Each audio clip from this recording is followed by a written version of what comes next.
बिस्मिल्लाहिर्रहमानिर्रहीम, अस्सलाम वालेकुम, वेलकम टू माय चैनल दावत इस्लाम। मैं हूं आपका दोस्त शफकत अली ऑफिशियल। उम्मीद करता हूं कि आप सब लोग ईमान के आला दर्जे पे होंगे। सूरतुल अल-अराफ के आयत नंबर 111 का तर्जुमा।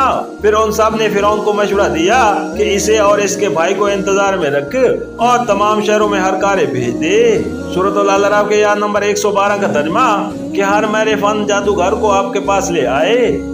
सूरतुल अल-अराफ हैसियत नंबर 99। फिरौनी दरबारियों के इस कौल से साफ मालूम होता है कि उनके ज़हन में खुदाई निशान और जादू के इम्तियाजी फर्क का तस्वर बिल्कुल वाज़ेह तौर पर मौजूद था। वो जानते थे कि खुदाई निशान से हकीकी तौहीर वाक़या होता है और जादूमाद नजर और नफ्स को मुतासिर करके अशिया में एक खास तरह का तौहीर महसूस कराता है। इसी बिना पर उन्होंने हजरत मूसा अलैहिस्सलाम के दावा रिसालत को रद्द करने के लिए कहा कि ये शख्स जादूगर है, यानी आसा हकीकत में साफ नहीं बन गया कि इसे खुदाई निशान माना जाए, बल्कि सिर्फ हमें ऐसा नजर आया कि वो गोया सांप था जैसा कि हर जादूगर कर लेता है। फिर उन्होंने मशवरा दिया कि तमाम मुल्क के बाहर जादूगरों को बुलाया जाए और उनके जरिए से लाठियों और रस्सियों को सांपों में तब्दील करके लोगों को दिखा दिया जाए, ताकि अवामुल नास के दिलों में इस पैगम्बराना मुआजिज़े से जो बहबत बैठ गई है और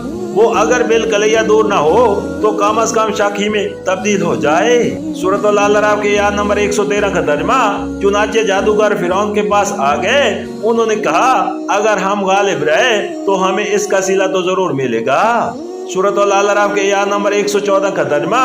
फिरौन ने जवाब दिया, हाँ, और तुम मुकर्रब बारगाह होगे।